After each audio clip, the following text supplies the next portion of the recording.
آج کی تقریر کا موضوع ہے قرآن اور جدید سائنس. اور جیسے آپ جانتے ہیں کہ جتنے سائنٹیفک ٹرمنالوجیز ہے وہ اکثر انگریزی میں ہیں. سائنس کے جتنے الفاظ ہیں اکثر انگریزی میں ہیں، اور کیونکہ میں نے سائنس بھی انگریزی میں پڑھی ہے اسی لیے اس اردو تقریر میں مجھے اور دقت ہوگی. اسی لیے اللہ تعالیٰ سے دعا کرتا ہوں. اور جب ہم انگریزی سائنٹیفک ٹرمنالوجیز کو اردو میں ترجمہ کرتے تو اکثر عوام اسے نہیں سمجھتی. مثال کے طور پہ علم حیاتیات. میں پوچھنا چاہتا ہوں کہ اس ماشاء اللہ بھرے میدان میں ہزاروں لوگ ہیں، کتنے لوگ علم حیاتیات کا مطلب جانتے ہیں؟ اپنا ہاتھ اوپر کر سکتے؟ 2% بھی نہیں. علم حیاتیات کا مطلب ہے بائیولوجی. کتنے لوگ بائیولوجی کا مطلب جانتے ہیں؟ ہاتھ اوپر کیجئے. بائیولوجی ہاتھ اوپر کیجئے. کتنے لوگ جانتے ہیں بائیولوجی کے بارے میں؟ ماشاءاللہ اکثر لوگ. تو اسی لیے جب ہم انگریزی سائنٹیفک ٹرمنالوجی کا ترجمہ کرتے ہیں تو اکثر لوگ کے سر کے اوپر جاتا ہے، باؤنسر جاتا ہے. پھر جو اردو داں ہیں، جو ماہرین اردو زبان میں، وہ لوگ سمجھتے ہیں. پھر بھی میں کوشش کروں گا کہ انگریزی سائنٹیفک ٹرمنالوجی کو اردو میں ترجمہ کروں یا ہندی میں ترجمہ کروں، لیکن ظاہر ہے کافی غلطیاں ہوگی. اسی لیے میں آپ سے درخواست کرتا ہوں کہ میری غلطیوں کو نظر انداز کیجیے اور میرے تقریر کے پیغام پہ توجہ دیجیے. جیسے میں نے کہا تھا، آج کی تقریر کا موضوع ہے قرآن اور جدید سائنس. قرآن اللہ سبحانہ و تعالیٰ کی آخری وحی ہے جو نازل کی گئی تھی آخری پیغمبر محمد صلی اللہ علیہ وسلم پر. قرآن مجید ساری کائنات کی سب سے بہترین کتاب ہے. قرآن مجید ساری انسانیت کے لیے ایک پیغام ہے. قرآن مجید اللہ سبحانہ و تعالیٰ کی آخری کتاب ہے جو نازل ہوئی تھی محمد صلی اللہ علیہ وسلم پر. اگر کوئی کتاب کہتی ہے کہ وہ خدا کی طرف سے ہے تو اس کتاب پر فرض ہو جاتا ہے کہ وہ اپنے آپ کو ثابت کرے. ہر دور میں اس کتاب کو ثابت کرنا ہوگا کہ وہ خدا کی طرف سے ہے. سینکڑوں سال پہلے وقت تھا، دور تھا معجزات کا، ایج آف میریکلز. الحمدللہ قرآن مجید is a miracle of miracles. قرآن مجید معجزوں کا معجزہ ہے. اس کے بعد آیا دور ادب کا، لٹریچر، پوئٹری. الحمدللہ مسلمان اور غیر مسلمان عربی داں یہ کہتے ہیں کہ عربی میں سب سے بہترین کتاب عربی ادب کے لحاظ سے وہ ہے قرآن مجید. اور اللہ سبحانہ و تعالیٰ چنوتی دیتے ہیں قرآن مجید میں. اللہ سبحانہ و تعالیٰ چیلنج کرتے ہیں سورہ بقرہ میں، سورہ نمبر 2 آیت نمبر 23 اور 24 میں. اللہ سبحانہ و تعالیٰ کہتے ہیں وَإِن كُنتُمْ فِي رَيْبٍ مِّمَّا نَزَّلْنَا عَلَىٰ عَبْدِنَا. اور اگر آپ کو شک ہے کہ ہم نے یہ کتاب نازل کی ہمارے بندے پر، اگر آپ کو شک ہے، فَأْتُوا بِسُورَةٍ مِّن مِّثْلِهِ، تو آپ ایک سورہ قرآن مجید جیسی پیش کیجئے. مِن مِّثْلِهِ، ہو بہو نہیں، قرآن مجید جیسی ایک سورہ آپ پیش کیجئے. وَادْعُوا شُهَدَاءَكُم مِّن دُونِ اللَّهِ إِن كُنتُمْ صَادِقِينَ.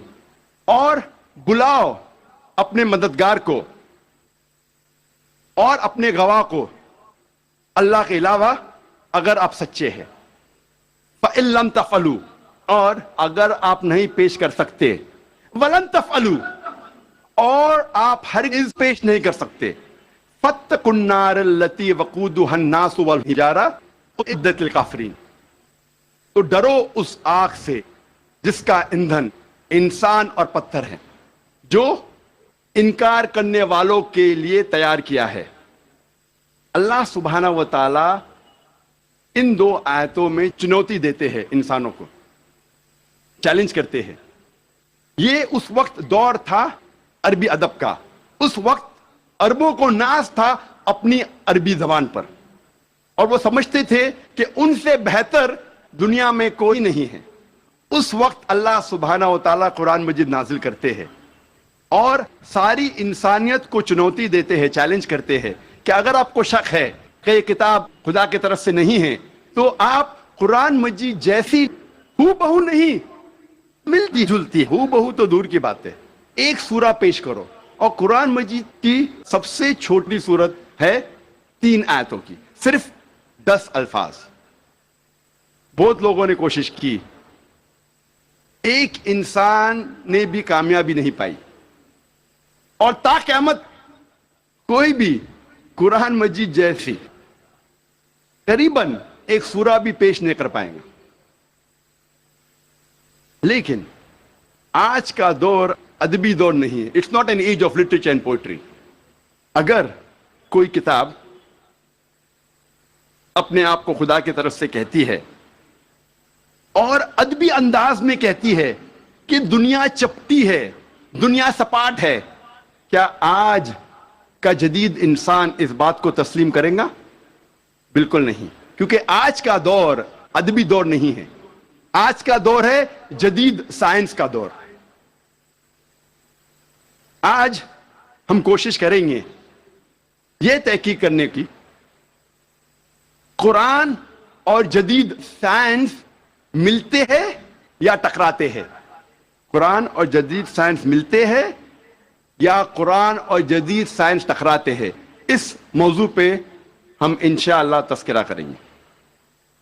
ایک مشہور سائنسداں، فزسسٹ اور نوبل پرائز ونر جس کا نام البرٹ آئنسٹائن تھا، اس نے کہا science without religion is lame and religion without science is blind.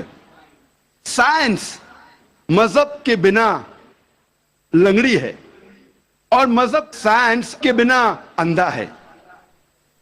میں پھر سے دہراؤں گا، البرٹ آئنسٹائن جو فیمس فزسسٹ تھا اور نوبل پرائز ونر، اس نے کہا کہ سائنس مذہب کے بنا لنگڑی ہے اور مذہب سائنس کے بنا اندھا ہے۔ میں آپ کو یاد دلانا چاہتا ہوں کہ قرآن مجید سائنس کی کتاب نہیں ہے، SCIENCE، لیکن ہے سائنس کی کتاب، SIGNS۔ یہ ہے نشانیوں کی کتاب، آیتوں کی کتاب۔ اور قرآن مجید میں 6000 سے زیادہ نشانیاں ہیں، 6000 سے زیادہ آیتیں ہیں، ان میں سے 1000 سے زیادہ الحمدللہ سائنس کے بارے میں ذکر کرتی ہے۔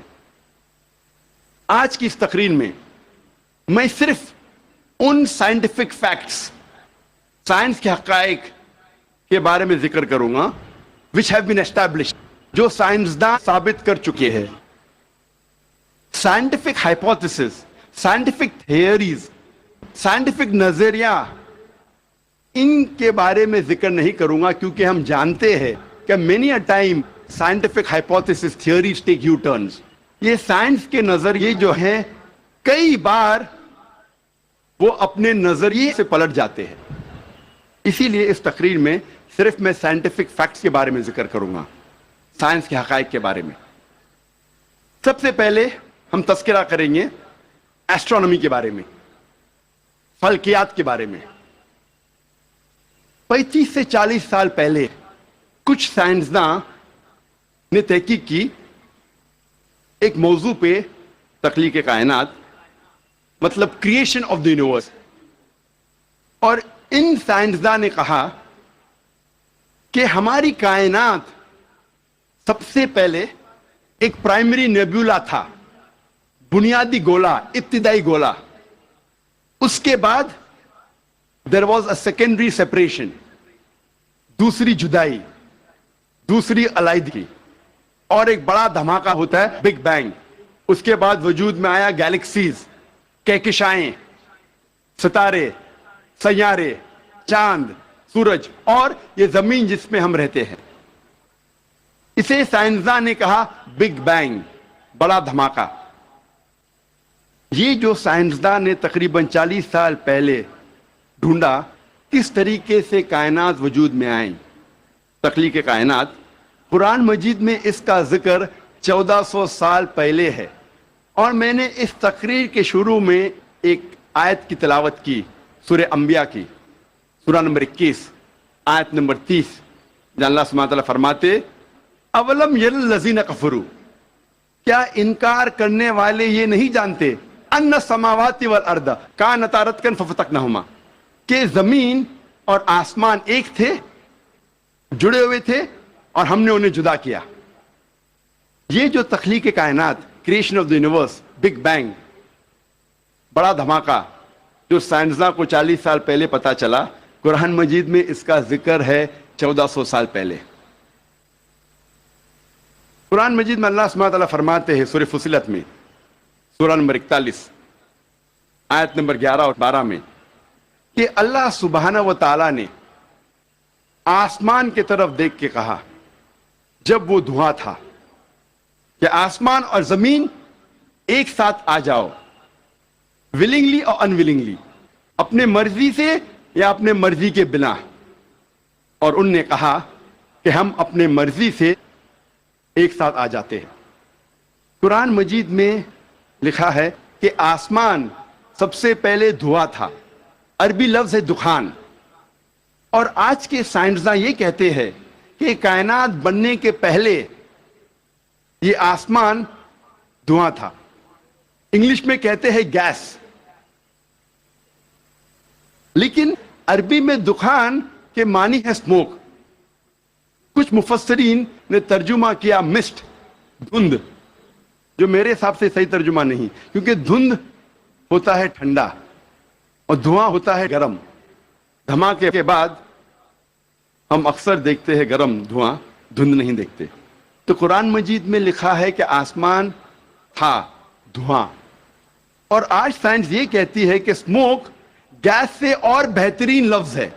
جو قرآن مجید میں دخان لکھا ہے وہ گیس سے اور بہترین ہے، اور scientifically smoke is a better word than gas. آپ سوچ سکتے قرآن مجید میں اس کا ذکر ہے 1400 سال پہلے۔ انسان پہلے سمجھتے تھے کہ زمین سپاٹ ہے، چپٹی ہے۔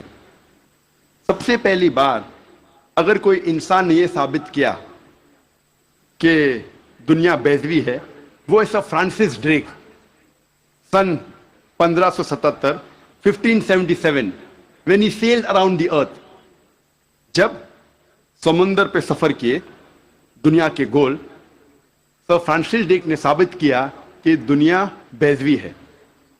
قرآن مجید میں اس کا ذکر ہے 1400 سال پہلے۔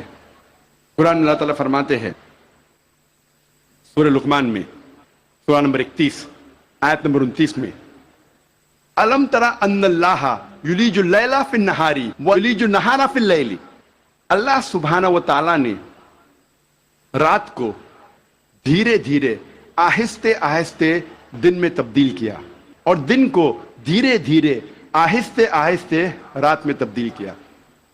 یہ دن کا رات اور رات کا دن آہستے آہستے دھیرے دھیرے تبدیل ہونا یہ ثبوت دیتا ہے کہ دنیا بیضوی ہے۔ اگر دنیا چپٹی اور سپاٹ ہوتی تو دن فوراً رات میں تبدیل ہوتا اور رات فوراً دن میں تبدیل ہوتی۔ اللہ تعالیٰ فرماتے سورہ الزمر میں سورہ نمبر 39 آیت نمبر 5 میں کہ اللہ سبحانہ و تعالی رات کو دن پہ لپیٹتا ہے اور دن کو رات پہ لپیٹتا ہے۔ قرآن میں عربی لفظ ہے قوارہ، جس کے معنی لپیٹنا۔ جس طریقے سے ایک انسان پھیٹا سر پہ لپیٹتا ہے، a person coils the turban on the head، اسی طریقے سے اللہ تعالیٰ فرماتے ہیں کہ رات دن پہ لپیٹی جاتی ہے اور دن رات پہ لپیٹا جاتا ہے۔ یہ دن کا رات اور رات کا دن پہ لپیٹنا اسی وقت پاسبل ہے جب دنیا بیضوی ہے۔ اگر دنیا چپٹی اور سپاٹ ہوتی تو یہ ممکن نہ ہوتا۔ قرآن مجید میں اللہ تعالیٰ فرماتے ہیں سورہ نازیات میں سورہ نمبر 79 چیپٹر 79 آیت نمبر 30 میں وَالْأَرْضَ بَعْدَ ذَلِكَ دَحَاهَا، اور اس کے بعد اللہ سبحانہ و تعالیٰ نے زمین کو پھیلایا بچھونا جیسے۔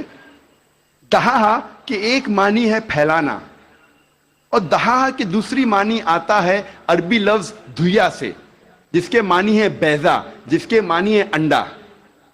اور ہم جانتے ہیں کہ دنیا گول ہے، بیضوی ہے، اور ہم یہ بھی جانتے ہیں آج کہ دنیا پوری طریقے سے گول نہیں ہے، وہ اوپر اور نیچے سے from the poles it is flattened, اوپر اور نیچے سے چپٹی ہے، جسے ہم کہتے ہیں انگریزی میں جیو اسفیئریکل ان شیپ، ارضی بیضوی. اور یہ لفظ جو دہاہا ہے وہ عام انڈے کے لیے نہیں ہے، عام بیضے کے لیے نہیں، خصوصاً شتر مرغ کے انڈے کے لیے، شتر مرغ کے بیضے کے لیے. اور جب ہم دیکھتے ہیں شتر مرغ کا بیضہ، انڈا اس جیو اسفیئریکل ان شیپ، ارضی بیضوی کے شکل میں ہے. آپ سوچ سکتے ہیں 1400 سال پہلے اس کتاب میں لکھا ہے کہ یہ زمین، یہ دھرتی اس جیو اسفیئریکل ان شیپ، ارضی بیضوی شکل میں ہے. پہلے انسان یہ سوچتے تھے یہ چاندنی جو ہے، چاند کی روشنی، یہ اس کی خود کی روشنی ہے. چند صدی پہلے ہمیں پتا چلا کہ چاند کی روشنی، چاندنی اس کی خود کی روشنی نہیں ہے، یہ سورج کی لی ہوئی روشنی ہے، سورج کی منعکس شدہ ریفلیکٹڈ لائٹ ہے، بوروڈ لائٹ ہے. قرآن مجید میں اللہ سبحانہ وتعالیٰ فرماتے ہیں سورہ فرقان میں، سورہ نمبر 25 آیت نمبر 61 میں، اللہ سبحانہ وتعالیٰ نے آسمان میں برج رکھے، تاروں کے جھنڈ، اور اس میں رکھا سورج جس کے پاس خود کی روشنی ہے، سلگتا ہوا چراغ، اور رکھا چاند جس کی لی ہوئی روشنی ہے. قرآن میں سورج عربی میں کہا گیا ہے شمس، اور اس کی روشنی کو کہا گیا ہے سراج، وہاج اور دیا، جس کے معنی ہے سلگتا ہوا چراغ یا مشال یا دیا. تینوں کے معنی ہیں کہ سورج کی روشنی خود کی ہے. اور چاند کو کہا گیا ہے قرآن مجید میں قمر، اور چاندنی کو کہا گیا ہے منیر یا نور. منیر مینز بوروڈ لائٹ، لی ہوئی روشنی، یا نور میننگ ریفلیکٹڈ لائٹ، منعکس شدہ روشنی، ریفلیکٹڈ لائٹ. آپ سوچ سکتے قرآن مجید 1400 سال پہلے کہتا ہے کہ یہ چاندنی خود کی روشنی نہیں ہے، چاند کی لی ہوئی روشنی ہے. اور اس کا ذکر سورہ فرقان سورہ نمبر 25 آیت نمبر 61 کے علاوہ سورہ یونس میں سورہ نمبر 10 آیت نمبر 5 میں، اور سورہ نوح میں سورہ نمبر 71 آیت نمبر 15 اور 16 میں. پہلے سائنسداں یہ سمجھتے تھے کہ زمین کائنات کا مرکز ہے اور باقی سیارے، چاند اور سورج زمین کے گول گھوم رہے ہیں، چکر لگا رہے ہیں. اسے کہتے تھے تھیوری آف جیو سینٹرزم، زمین کو مرکز سمجھنے کا نظریہ.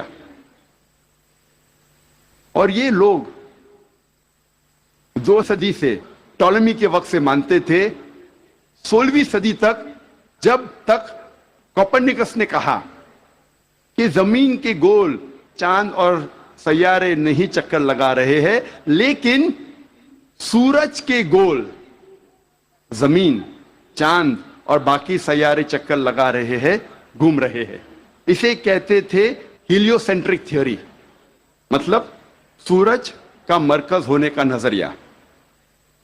اور سن 1609 میں ایک جرمن سائنٹسٹ جس کا نام تھا یوہنس کیپلر، اس نے لکھا اپنی کتاب میں ایسٹرونوما نووا کہ صرف سیارے اور چاند سورج کے گول گھوم نہیں رہے ہیں، لیکن زمین، چاند اور سیارے، پلانٹس، سورج کے گول گھومنے کے علاوہ اپنے محور پہ گردش کر رہے ہیں. They are rotating about their own axis. اور جب میں اسکول میں تھا، میں سن 1981 میں 10ویں میں تھا، جغرافی میں نے پڑھا تھا کہ زمین، چاند اور سیارے، پلانٹس، وہ چکر لگا رہے ہیں، دے ریوالونگ اینڈ روٹیٹنگ، اور اپنے محور پہ گردش کر رہے ہیں. لیکن سورج اپنے محور پہ گردش نہیں کر رہا ہے. لیکن میں نے جب قرآن کی ایک آیت پڑھی، سورہ انبیاء سورہ نمبر 21 آیت نمبر 33 میں اللہ سبحانہ وتعالی فرماتے ہیں هو الذی خلق اللیل والنہار، اللہ سبحانہ وتعالی نے رات اور دن بنایا، والشمس والقمر، سورج اور چاند، کل فی فلک یسبحون، وہ گھوم رہے ہیں اور اپنے محور پہ گردش کر رہے ہیں۔ قرآن کا لفظ یہاں ہے یسبحون۔ قرآن یہ کہتا ہے کہ sun and the moon are revolving, چکر لگا رہے ہیں، گھوم رہے۔ اس کے علاوہ یسبحون، یہ عربی لفظ یسبحون آتا ہے لفظ صباح سے، اور صباح ایک عربی لفظ ہے جو چلتے ہوئے جسم کے موومنٹ کو ڈسکرائب کرتا ہے۔ مثال کے طور پہ اگر میں کہوں گا کہ کوئی انسان پانی میں سباہ کر رہا ہے، اس کے یہ معنی نہیں کہ وہ پانی کے اوپر فلوٹ کر رہا ہے، اس کے معنی ہے کہ وہ پانی میں تیر رہا ہے۔ اگر میں کہوں گا کوئی سباہ کر رہا ہے زمین پہ، اس کا مطلب نہیں کہ وہ آدمی زمین پہ رول کر رہا ہے، اس کا مطلب ہے کہ وہ انسان زمین پہ چل رہا ہے یا دوڑ رہا ہے۔ اسی طریقے سے جب اللہ سبحانہ تعالیٰ یہ لفظ کا استعمال کرتے ہیں کوئی فلکی جسم کے لیے، فار اے سیلیسٹیل باڈی، اس کے معنی نہیں کہ وہ فلائی ہو رہا ہے یا فلوٹ ہو رہا ہے، اس کے معنی ہے it is rotating about its own axis, وہ اپنے محور پہ گردش کر رہا ہے۔ آج سائنس ترقی کرنے کے بعد سائنس یہ کہتی ہے کہ آپ سورج کا عکس ٹیبل کے اوپر دیکھ سکتے ایک آلے کے ذریعے، اور پتہ لگتا ہے کہ سورج میں بلیک سپاٹس ہے، اور یہ بلیک سپاٹس تقریباً 25 دن لیتے ہیں گردش کرنے کے لیے۔ اس سے یہ ثابت ہوتا ہے کہ سورج تقریباً 25 دن لیتا ہے ایک گردش کرنے کے لیے۔ تو آج سائنس یہ تسلیم کرتی ہے کہ سورج بھی اپنے محور پہ گردش کر رہا ہے۔ جو میں نے اسکول میں تقریباً 28 سال پہلے پڑھا تھا کہ سورج واز اسٹیشنری، سورج گردش نہیں کر رہا ہے، تو 28 سال پہلے میں نے اسکول میں پڑھا، آج سائنس اسے تسلیم کرتی ہے، اور قرآن مجید میں اس کا ذکر ہے 1400 سال پہلے، اور آج اکثر اسکول کے سائنس کی کتاب میں اس کو انکارپوریٹ کیا جا چکا ہے۔ یہ نئی چیز داخل ہو چکی ہے سائنس کی کتابوں میں کہ سورج اپنے محور پہ گردش کر رہا ہے۔ اللہ تعالیٰ فرماتے ہیں سورہ یاسین میں سورہ نمبر 36 آیت نمبر 40 میں کہ سورج چاند کو نہیں پکڑ سکتا اور دن کو رات نہیں پکڑ سکتی۔ The sun cannot outstrip the moon, neither can night catch up with the day. کل فی فلک یسبحون، یہ اپنے محور پہ گردش کر رہے۔ اس کے معنی کہ چاند اور سورج کے جو ایکسس ہے، جو ریولیوشن کا ہے، وہ ڈیفرنٹ ہے، وہ علیحدہ ہے، اسی لیے وہ آپس میں کبھی نہیں ملیں گے۔ آج سائنس یہ کہتی ہے کہ جو سورج کی روشنی ہم دیکھتے ہیں، it is due to a chemical reaction, یہ ایک کیمیکل ریئیکشن کے وجہ سے ہے جو کروڑوں سالوں سے چل رہا ہے۔ یہ کیمیکل ریئیکشن بند ہو جائے گا اور سورج ختم ہو جائے گا، لیکن سائنسداں کہتے ہیں کہ اس کو اور کروڑوں سال لگیں گے، اور کروڑوں سال کے بعد یہ کیمیکل ریئیکشن بند ہوگا۔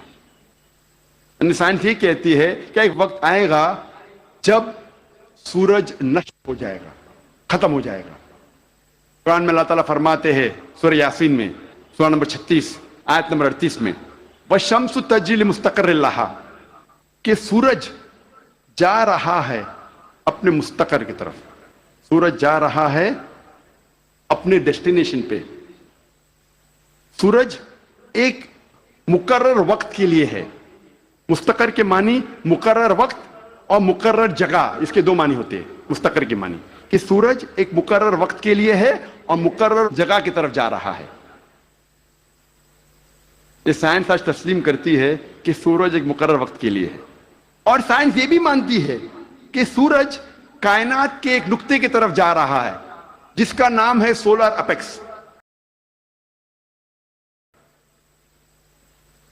ان دا ہرکولینز الفا لائرا 12 میل پر سیکنڈ کی رفتار پہ، قرآن میں لکھا ہے مستقر، مقرر جگہ کی طرف۔ سائنس کہتی ہے دونوں معنی مستقر کے، مقرر جگہ اور مقرر وقت، دونوں الحمدللہ صحیح ہے۔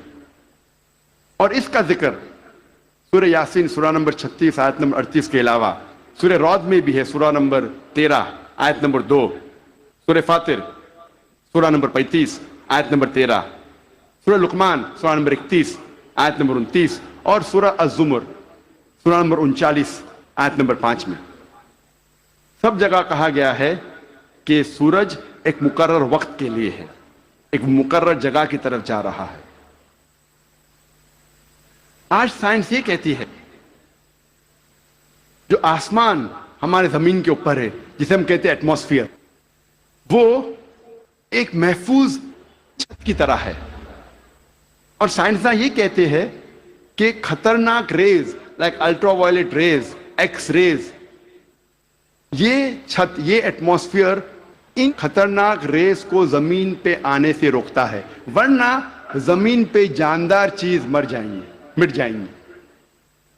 قرآن میں اس کا ذکر ہے سورہ انبیاء میں سورہ نمبر 21 آیت نمبر 32 میں کہ اللہ سبحانہ و تعالیٰ نے آسمان کو ایک محفوظ چھت بنایا، اور پروٹیکٹڈ سیلنگ، اور کینوپی ویل گارڈڈ۔ آپ سوچ سکتے ہیں قرآن میں اس کا ذکر 1400 سال پہلے ہے، جو سائنسدان نے حال ہی میں 50 سال پہلے، 100 سال پہلے، 150 سال پہلے کہا کہ یہ ایٹماسفیئر از اے پروٹیکٹڈ سیلنگ۔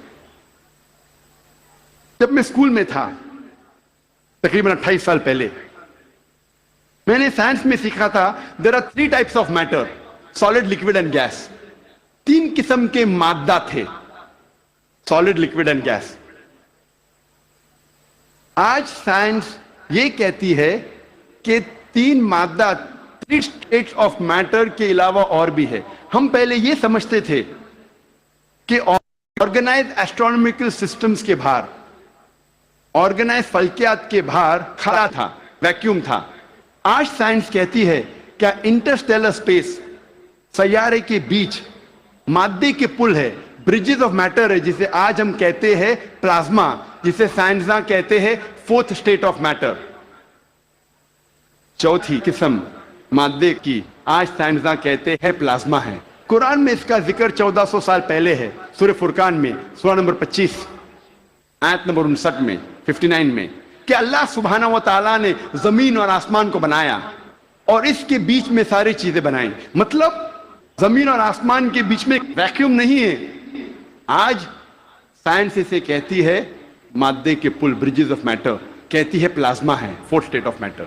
اور اس کا ذکر سورہ فرقان سورہ نمبر 25 آیت نمبر 59 کے علاوہ سورہ ہجر میں سورہ نمبر 15 آیت نمبر 85 میں، سورہ سجدہ سورہ نمبر 32 آیت نمبر 4 میں، سورہ صفات سورہ نمبر 37 آیت نمبر 5 اور سورہ احقاف سورہ نمبر 46 آیت نمبر 3 میں کئی جگہ لکھا ہے کہ اللہ سبحانہ و تعالیٰ نے زمین اور آسمان بنائے اور اس کے بیچ میں ساری چیزیں۔ Talking about the 4th state of matter، plasma. ایک مشہور سائنٹسٹ جس کا نام ایڈوین ہبل ہے، اس نے کہا تھا کہ کائنات پھیل رہی ہے، the universe is expanding۔ اور قرآن میں اللہ تعالیٰ فرماتے ہیں سورہ ذریات میں سورہ نمبر 51 آیت نمبر 47 آیت نمبر 47 میں کہ ہم نے یہ کائنات بنائی پھیلتی ہوئی۔ عربی لفظ مؤسیونا، پھیلنا، اور آج سائنس اس کو تسلیم کرتی ہے کہ ہماری کائنات پھیل رہی ہے، our universe is expanding۔ کئی دشمن اسلام یہ کہیں گے، جو کرٹکس آف اسلام یہ کہیں گے کہ قرآن مجید میں فلکیات کا ذکر ہونا کوئی عجوبہ نہیں، nothing great، کوئی بڑی بات نہیں ہے کہ قرآن مجید میں فلکیات کا ذکر ہے، کیونکہ عرب فلکیات میں ماہر تھے۔ میں اس بات کو مانتا ہوں کہ عرب فلکیات میں تھے، لیکن ان سے یہ کہنا چاہتا ہوں کہ قرآن مجید نازل ہونے کے بعد کچھ صدی بعد عرب فلکیات کے میدان میں ماہر بنے، تو قرآن مجید سے عرب نے فلکیات سیکھا، نہ کہ الٹا۔ اب ہم ذکر کریں گے طبیعت کا۔ طبیعت انگلش میں کہتے ہیں فزکس۔ اور کئی صدی پہلے ایک نظریہ تھا جسے کہتے ہیں ایٹمزم، اور 23 صدی پہلے گریکس، پرٹیکولرلی ڈیموکریٹس، ان نے یہ ایٹومزم کے بارے میں سب سے پہلے کہا، ایٹومزم کے نظریے کے بارے میں، اور کہا کہ میٹر کے سب سے چھوٹے حصے کو کہتے ہیں ایٹم، مادہ کے سب سے چھوٹے حصے کو کہتے ہیں ذرہ۔ عربی اور اردو میں ایٹم کو کہتے ہیں ذرہ، اور اس وقت انسان یہ سوچتے تھے کہ ذرے کو تقسیم نہیں کیا جا سکتا۔ آج سائنس ترقی کرنے کے بعد ہم مانتے ہیں کہ atom is the smallest part of matter having the characteristics of the element. ذرہ مادے کا سب سے چھوٹا حصہ ہے جو ایلیمنٹ کے کیریکٹرسٹکس رکھتا ہے، لیکن یہ ذرہ تقسیم کیا جا سکتا ہے انٹو پروٹونز، الیکٹرونز، نیوٹرونز۔ قرآن مجید میں ذرے کا ذکر ہے تو لوگ سمجھیں گے قرآن مجید آؤٹ ڈیٹڈ ہے، یہ پرانی کتاب ہے، ذرے کا ذکر ہے اب یہ آؤٹ ڈیٹڈ ہے۔ قرآن میں ذرے کا ذکر ہے، لیکن ذرے کے آگے کیا لکھا ہے وہ بھی ہمیں دیکھنا چاہیے۔ قرآن مجید میں لکھا ہے سورہ سبا میں، سورہ نمبر 34 آیت نمبر 3 میں، کہ انکار کرنے والے جب کہیں گے کہ وہ گھڑی کبھی بھی نہیں آئے گی، آخرت کے بارے میں، قیامت کے بارے میں، وہ گھڑی کبھی نہیں آئے گی، تو اللہ تعالیٰ فرماتے کہو ان سے ضرور آئے گی اللہ کی مرضی سے، جس کے پاس علم غیب ہے، جس کے علم میں چھوٹا سا ذرہ زمین اور آسمان میں، اور اس چیز جو ذرے سے چھوٹی ہے اور بڑی ہے اس کا علم بھی اس کی کتاب میں محفوظ ہے۔ تو قرآن مجید میں لکھا ہے کہ ذرے برابر چیز کا علم ہے اللہ کے پاس، اور ذرے سے چھوٹی چیز اور بڑی چیز کا علم بھی ہے۔ اور یہ انفارمیشن، یہ خبر دہرائی گئی ہے سورہ یونس میں، سورہ نمبر 10 آیت نمبر 61 میں، کہ اللہ سبحانہ و تعالی کے علم میں ہے ذرے جیسی چیز جو آسمان اور زمین پہ ہے، اور وہ چیز جو ذرے سے بھی چھوٹی ہے اور ذرے سے بڑی ہے اس کی کتاب میں محفوظ ہے۔ تو قرآن آؤٹ ڈیٹڈ نہیں ہے، قرآن اپ ٹو ڈیٹ ہے۔ قرآن پرانی کتاب نہیں، بٹ الحمدللہ جدید کتاب ہے۔ اب ہم ذکر کریں گے واٹر سائیکل کے بارے میں، پانی کے چکر کے بارے میں۔ ہم جو اسکول میں پڑھتے ہیں واٹر سائیکل کے بارے میں، پانی کے چکر کے بارے میں، سب سے پہلے اس جدید پانی کے چکر کا ذکر کیا تھا سر برنارڈ پیلیسی نے سن 1580 میں۔ اور ہم جانتے ہیں، ہم نے اسکول میں پڑھا ہے کہ water evaporate from the ocean, پانی سمندر سے بھاپ بن کے اوپر جاتا ہے، جڑ کے بادل بنتا ہے، بادل جڑتے ہیں اور اندرونی حصے میں ہوا کے ذریعے جاتے ہیں، پھر ان کی تقسیم ہوتی ہے اور پانی بادل سے برستا ہے۔ بارش برسنے کے بعد یہ پانی نہر بن کر، سٹریم بن کے، لیک بن کے پھر سے جاتا ہے سمندر میں، اور یہ پانی کا چکر کمپلیٹ ہوتا ہے۔ پہلے لوگ کو 16ویں صدی کے پہلے اس کا علم نہیں تھا۔ 7 صدی قبل مسیح تھیلز آف ملیٹس نے کہا تھا یہ بارش کیسے آتی تھی، یہ جو اوشن کا سپرے ہے، سپرے آف دی اوشن، ہوا سے اٹھاتی تھی اور اندرونی حصے میں بارش جیسے برساتی تھی۔ یہ لوگ سمجھتے تھے بارش اس طریقے آتی تھی۔ لوگ کو یہ نہیں پتا تھا کہ زمین کے نیچے جو پانی ہے وہ کیسے جمتا تھا۔ کئی نظریات تھے۔